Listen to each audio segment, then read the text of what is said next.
Yesus mengungkapkan cara yang benar untuk berbicara kepada Tuhan. Kebanyakan orang Kristen melakukannya dengan cara yang salah. Ada satu momen dalam kehidupan setiap orang percaya ketika doa terasa lebih seperti monolog daripada sebuah percakapan. Ketika kata-kata terucap tetapi hati terasa jatuh dan surga terasa sunyi. Kamu mencoba mengatakan hal-hal yang benar. Kamu berbisik, kamu memohon, kamu berteriak dalam kesunyian kamarmu. Kamu berharap seseorang mendengarmu, berharap seseorang menjawabmu. Tetapi mungkin, hanya mungkin, masalahnya bukan apakah Tuhan sedang mendengarkan. Mungkin masalahnya adalah bagaimana kita diajarkan untuk berbicara kepadanya. Begitu banyak dari kita menerima versi doa yang terdengar seperti daftar kewajiban atau pidato, kalimat-kalimat hafalan, nada formal, dan tekanan untuk mengesankan Tuhan yang Maha Kuasa dengan kosakata rohani. Di suatu titik kita mengubah doa menjadi sebuah pertunjukan. Dan saat kita melakukan itu, kita mulai membuat salah satu kesalahan terbesar yang bisa dilakukan oleh pengikut Yesus. Kita mulai berbicara kepada Tuhan dengan cara yang tidak pernah dimaksudkan oleh Yesus. Namun Yesus tidak berdoa seperti itu. Ia berbicara kepada Tuhan dengan kedekatan, keyakinan, dan kejujuran yang begitu menempah, sehingga bahkan murid-muridnya, orang-orang yang telah melihat mujizat dan berjalan berdampingan dengan Anak Allah, memohon kepadanya, "Tuhan, ajarilah kami berdoa." Mereka melihat sesuatu yang nyata dalam dirinya, sesuatu yang pribadi, sesuatu yang penuh kuasa. Dan disitulah segalanya berubah. Karena Yesus tidak hanya mengajarkan sebuah cara berdoa. Ia menyatakan cara berdoa. Cara yang benar. Cara yang mendekatkan sorga. Cara yang menggerakkan hati Bapa. Bukan dengan kata-kata yang sempurna, tetapi dengan hati yang tahu bahwa dirinya dikasihi. Yesus tidak pernah bermaksud agar doa menjadi rumit. Ia menghendakinya menjadi intim, kudus, tanpa saringan. Ia menghendakinya menjadi tempat di mana ketakutan dipatahkan, belenggu dilepaskan, dan iman tangkip. Tempat di mana kamu tidak perlu berpura-pura, tampil sempurna, atau menjadi tanpa celah. Tempat di mana kamu berbicara kepada Tuhan bukan seperti kepada orang asing, melainkan seperti seorang anak yang pulang ke rumah. Pesan ini bukan tentang membuatmu berdoa lebih lama atau lebih keras. Ini tentang belajar bagaimana berdoa dengan benar, bukan berdasarkan tradisi, bukan dengan meniru, tetapi melalui pewahyuan.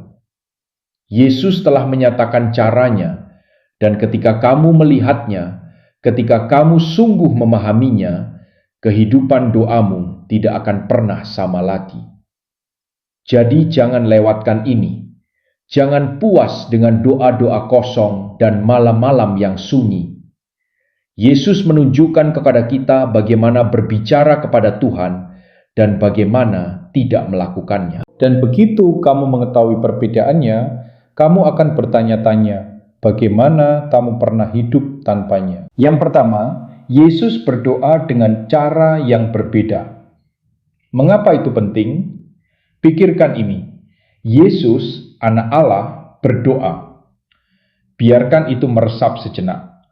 Dia yang berjalan di atas air, yang memerintahkan roh-roh jahat untuk pergi, yang meredakan badai hanya dengan satu kata. Ia tidak hanya mengajar tentang doa. Ia menjalaninya terus-menerus secara intim tanpa henti. Ia tidak terlalu ilahi untuk berdoa. Ia tidak terlalu berkuasa untuk berhenti sejenak. Bahkan, semakin besar momennya, semakin besar kemungkinan kamu akan menemukannya menjauh dari keramaian, dari kebisingan, bahkan dari sahabat-sahabat terdekatnya, hanya untuk berbicara dengan Bapa. Itu mengatakan segalanya. Karena jika dia membutuhkannya, Kita tidak bisa bertahan hidup tanpanya. Kitab suci menunjukkan kepada kita bahwa Yesus bangun sebelum fajar untuk berdoa. Ia mendaki gunung, menyendiri di taman, bahkan menjauh di tengah-tengah mujizat hanya untuk berbicara kepada Tuhan. Bukan karena ia harus, tetapi karena ia menginginkannya. Disitulah perbedaannya. Disitulah kita sering melewatkannya. Terlalu banyak dari kita berdoa seolah-olah kita sedang absen masuk untuk memenuhi kewajiban. Yesus berdoa seolah-olah ia sedang bertemu dengan pribadi yang ia kasihi. Ini bukan tentang kewajiban, ini tentang hubungan. Ia tidak mengikuti naskah, ia mencurahkan jiwanya. Ia menangis, ia bergumul, ia bersyukur, ia menyerahkan diri. Dan alasan mengapa ini penting adalah ini. Yesus tidak hanya meneladankan doa untuk kita kagumi, ia meneladankannya untuk kita tiru. Kita sering keliru berpikir bahwa doa terutama tentang mendapatkan jawaban. Tetapi bagi Yesus, doa adalah tentang penyelarasan. Sebelum memilih murid-murid, sebelum menghadapi salib, sebelum mujizat-mujizat, ia berdoa. Karena di dalam doa, Yesus menemukan kejelasan, keberanian, dan persekutuan. Jadi dengarkan ini. Jika kamu pernah merasa doa-doamu lemah, kosong, atau seolah-olah hanya memantul di langit-langit, mungkin sudah waktunya berhenti bertanya, apakah aku cukup banyak berdoa? Dan mulai bertanya, apakah aku berdoa seperti Yesus? Itulah pengubah permainan. Disitulah surga bertemu dengan bumi, bukan melalui kata-kata yang dipoles, tetapi melalui hati yang menginginkan Bapa lebih daripada jawabannya. Jangan puas dengan doa-doa di permukaan. Jangan merasa cukup dengan momen-momen singkat ketika Tuhan memanggilmu untuk tinggal lebih dalam. Masuklah ke kedalaman seperti yang Yesus lakukan, karena Dia telah menunjukkan kepada kita bagaimana mengikutinya. Yang kedua, Bapa kami memahami keintiman. Ketika Yesus membuka mulutnya untuk mengajar kita bagaimana berdoa, ia tidak memulai dengan kemuliaan, api, atau aturan. Ia memulai dengan ini, Bapa kami, dua kata, hanya itu. Namun, di dalam dua kata tersebut, ia meruntuhkan jarak berabad-abad antara surga dan bumi. Bapa kami, bukan Allah Maha Kuasa, penguasa semesta, walaupun dia memang demikian, bukan hakim, walaupun dia menghakimi, bahkan bukan Tuan, walaupun dia memerintah. Ia berkata, Bapa, dan bukan hanya Bapanya, tetapi Bapa kita. Biarkan itu meremukkan hatimu. Inilah yang membuat para pemimpin agama marah. Inilah yang membuat para pendosa mendekat. Karena untuk pertama kalinya, seseorang mengatakan bahwa kamu tidak harus melalui seorang imam. Kamu tidak membutuhkan gelar. Kamu tidak perlu mendapatkannya terlebih dahulu. Jika kamu milikku, maka Allah bukan hanya di atasmu. Dia bersamamu, dia adalah milikmu, dan itu mengubah segalanya. Karena banyak dari kita diajarkan untuk mendekati Tuhan seolah-olah dia jauh, tak terjangkau, siap kecewa pada kesalahan sekecil apapun.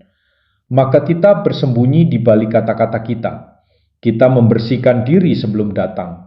Kita berdoa seakan-akan sedang mencari persetujuan dari seorang raja, bukan pulang ke rumah seorang bapa. Tetapi Yesus membalikan semua itu.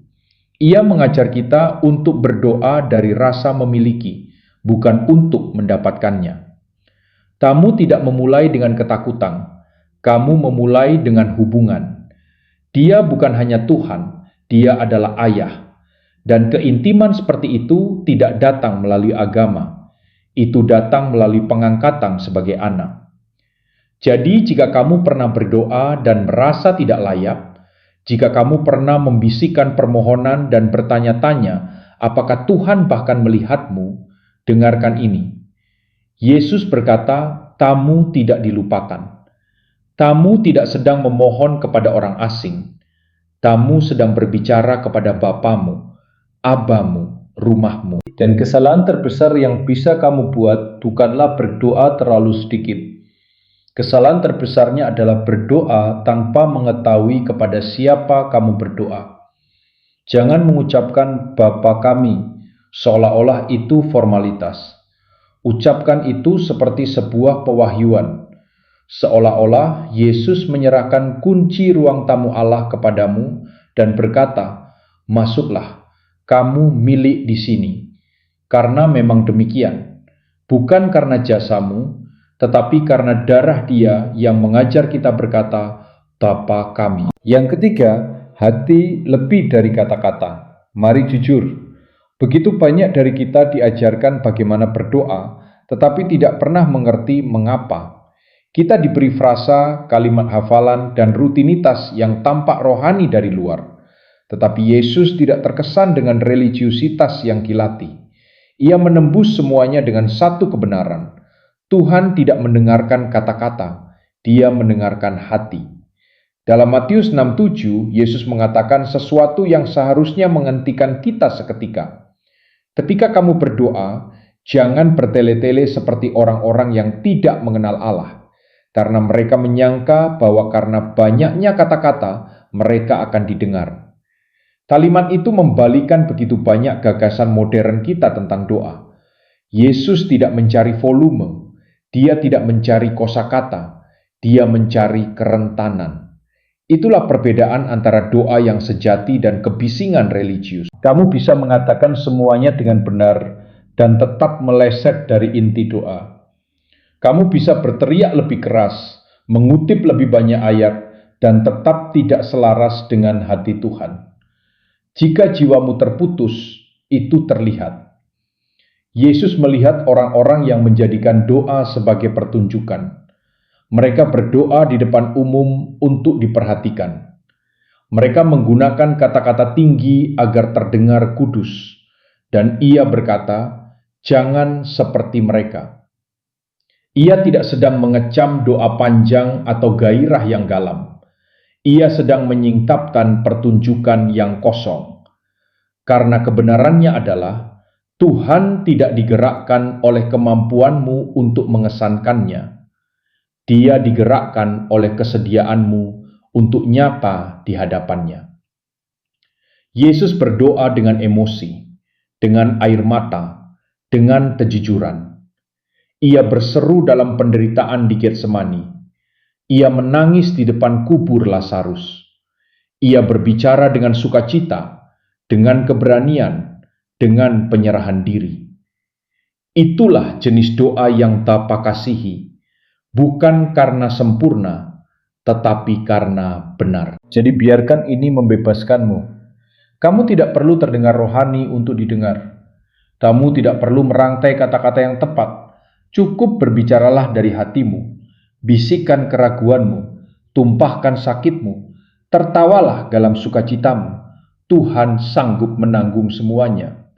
Kesalahannya adalah mengira doa itu tentang penampilan. Tidak pernah demikian. Doa adalah tentang hubungan. Berbicaralah kepada Tuhan seperti Yesus melakukannya, bukan untuk mengesankan, tetapi untuk mengekspresikan, bukan untuk tampil, tetapi untuk mencurahkan. Kata-kata tidak sepenting hati di baliknya. Jadi biarkan jiwamu berbicara, bahkan jika suaramu bergetar. Yang keempat, tempat rahasia, kuasa dari doa pribadi. Ada jenis doa yang tidak seorang pun melihatnya. Tidak ada tepuk tangan, tidak ada sorokan, tidak ada pengakuan. Hanya kamu dan Tuhan dalam keheningan, tanpa filter, tanpa kepura-puraan, tanpa topeng. Dan Yesus berkata, disitulah kuasa yang sesungguhnya berada. Dalam Matius 6:6, Yesus berkata, tetapi jika engkau berdoa, masuklah ke dalam kamarmu, tutuplah pintu, dan berdoalah kepada Bapamu yang ada di tempat tersembunyi. maka Bapamu yang melihat yang tersembunyi akan membalasnya kepadamu. Mari berhenti sejenak dan membiarkan itu bernapas. Yesus sedang mengatakan bahwa doa-doa yang paling berkuasa bukanlah yang diteriakkan di atas panggung, melainkan yang dibisikkan dalam kesunyian. Bukan yang dimaksudkan untuk mengesankan, tetapi yang lahir dari keputusasaan, keintiman, dan iman ketika tidak ada seorang pun yang melihat. Kita hidup di dunia yang merayakan visibilitas. Jika orang tidak melihatnya, kita bertanya-tanya apakah itu berarti. Tetapi kerajaan Allah tidak dibangun di bawah sorotan. Ia dibangun di tempat rahasia. Disitulah iman dibentuk. Disitulah peperangan dimenangkan. Disitulah jiwamu belajar mengenali suara Bapa. Yesus meneladankan hal ini berulang kali. Ia menarik diri. Kata itu terus muncul dalam Injil. Ia tidak hanya berdoa di depan umum setelah mujizat. Ia menghilang sebelum mujizat.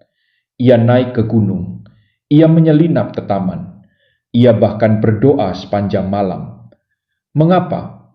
Karena ia tahu apa yang sering kita lupakan. Kuasa di depan umum lahir dari penyerahan diri secara pribadi. Dan inilah bahayanya. Ketika doa menjadi tindakan publik lebih daripada kebiasaan pribadi, doa menjadi hampa. Kamu bisa menipu dunia dengan doa-doa yang keras. Kamu bahkan bisa menipu dirimu sendiri. Tetapi Tuhan tidak mencari pertunjukan. Dia mencari pengejaran. Dia menunggumu dalam keheningan, bukan untuk menghukummu, bukan untuk menguliahi, tetapi untuk mengasihimu, berbicara kepadamu, dan mengubahkanmu.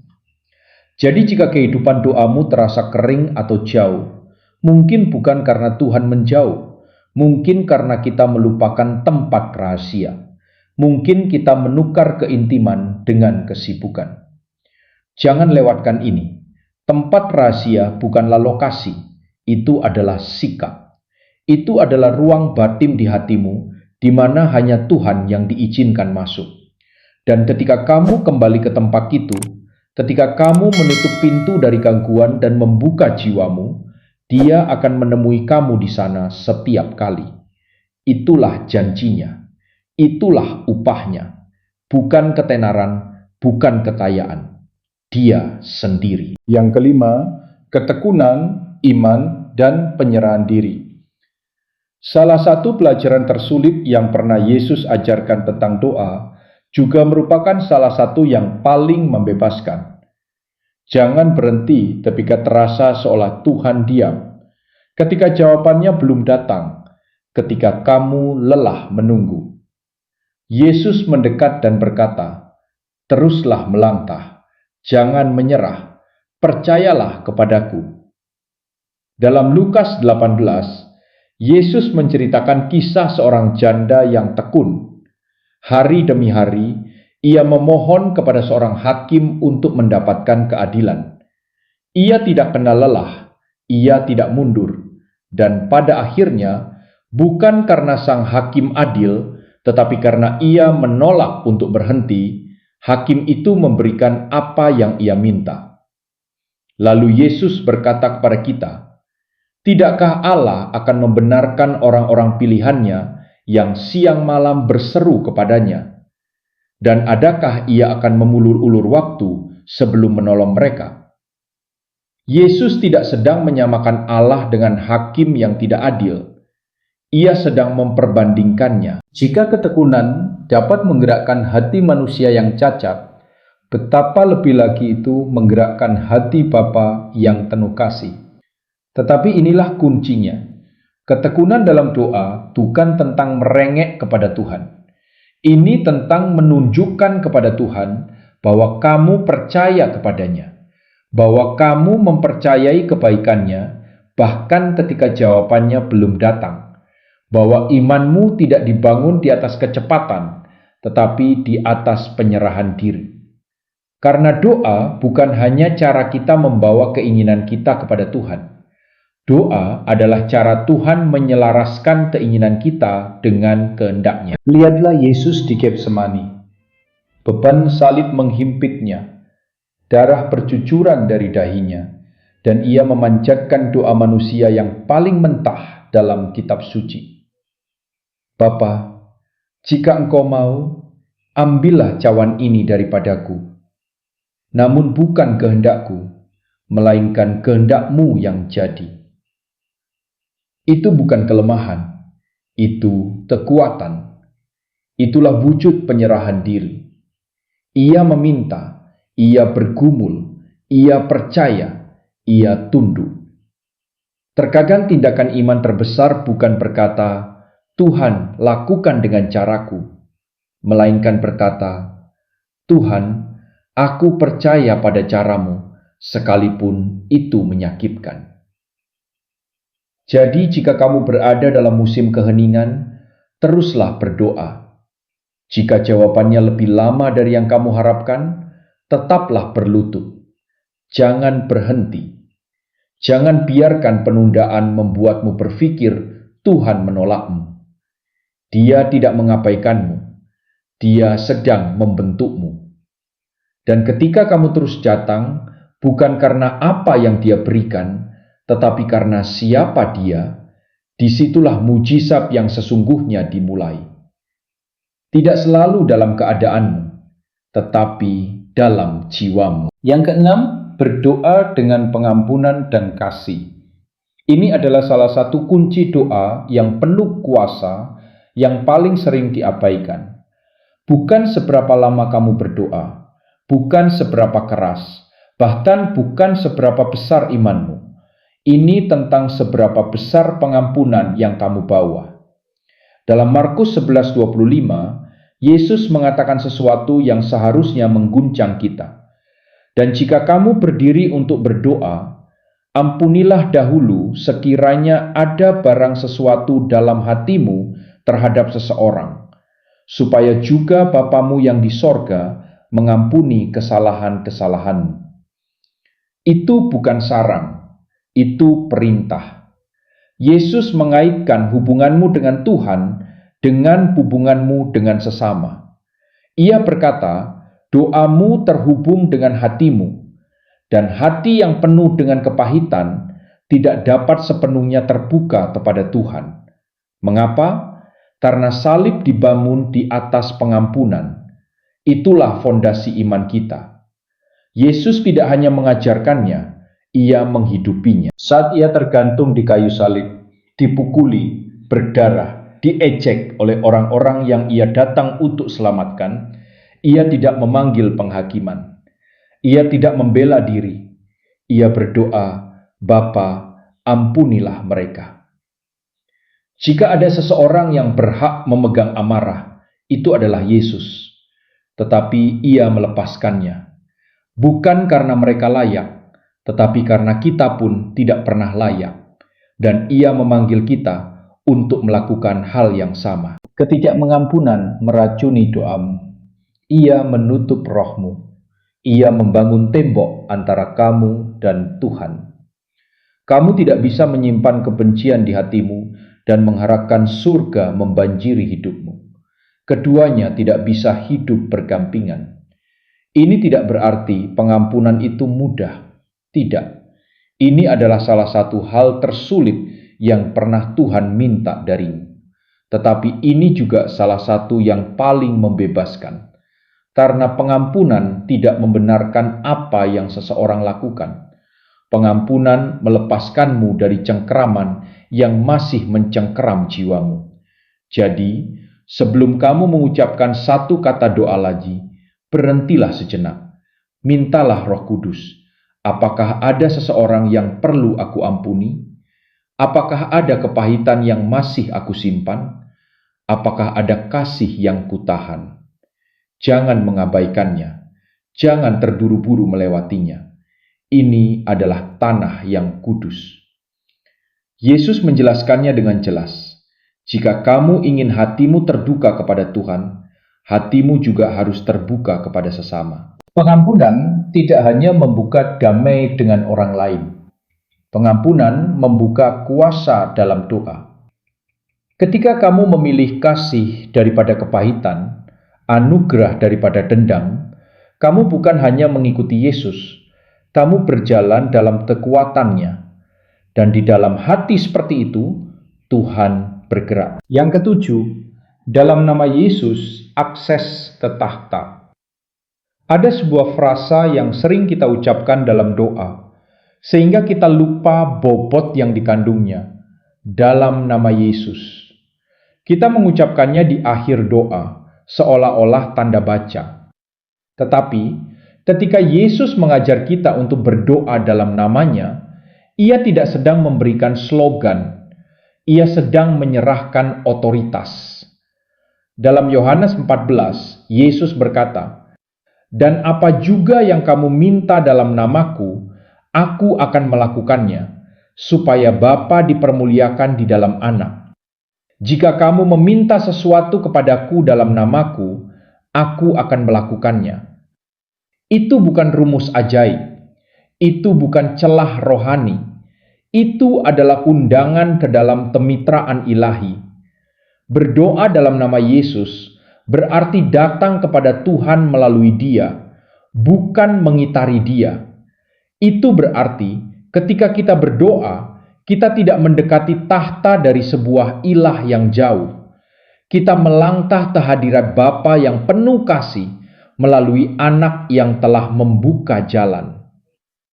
Dalam Perjanjian Lama, akses kepada Tuhan terbatas. Hanya para imam yang dapat masuk ke ruang Maha Kudus, dan itu pun hanya setahun sekali. Tetapi ketika Yesus mati di kayu salib, tirai bait suci terbelah dua dari atas ke bawah. Tuhan sedang berkata, "Jalan itu sekarang terbuka, masuklah, kamu diterima di sini." Dan bukan karena kebenaranmu, tetapi karena kebenarannya. Jadi ketika kamu berdoa dalam nama Yesus, kamu tidak sekedar meminta sesuatu kepada Tuhan. Kamu sedang menyelaraskan hatimu dengan hati Yesus. Kamu sedang berkata, "Tuhan, aku menginginkan apa yang Kau inginkan. Aku mempercayai jalan-Mu. Aku berdiri dalam kebenaran-Mu, bukan milikku sendiri." Itu adalah tanah yang kudus. Tetapi jangan membuat kesalahan dengan menggunakan dalam nama Yesus sebagai cap persetujuan rohani. Itu bukan cara untuk memaksa Tuhan. Itu adalah cara untuk menyerahkan kehendak-Mu kepadanya. Itu adalah deklarasi terakhir yang berkata, "Bukan namaku, bukan kekuatanku, bukan jasaku, tetapi namamu, Yesus, semuanya milik-Mu." Dan ketika kamu berdoa seperti itu, dengan iman kepada siapa Dia, dan penyerahan diri kepada apa yang Dia kehendaki, gunung-gunung bergerak, damai memenuhi, dan surga mendekat. Kamu tidak perlu berjuang untuk mendapatkan perhatian Tuhan. Kamu sudah memilikinya. Bukan karena apa yang telah kamu lakukan, tetapi karena melalui siapa kamu berdoa. Yesus memberimu akses. Yesus memberimu kuasa. Yesus memberimu namanya. Gunakanlah dengan hormat. Gunakanlah dengan iman. Gunakanlah seolah-olah itu berarti. Karena memang demikian. Kesimpulan, jalan itu terbuka, sekarang masuklah. Inilah yang Yesus nyatakan. Inilah yang mengubah segalanya. Doa tidak pernah dimaksudkan menjadi sebuah formula. Doa tidak pernah tentang terdengar kudus atau mengucapkan kata-kata yang tepat. Doa tidak pernah tentang mendapatkan perhatian Tuhan atau mengesankannya dengan kalimat sempurna. Doa selalu tentang hubungan. Ketika Yesus berjalan di bumi, Ia tidak hanya datang untuk menyelamatkanmu dari dosa.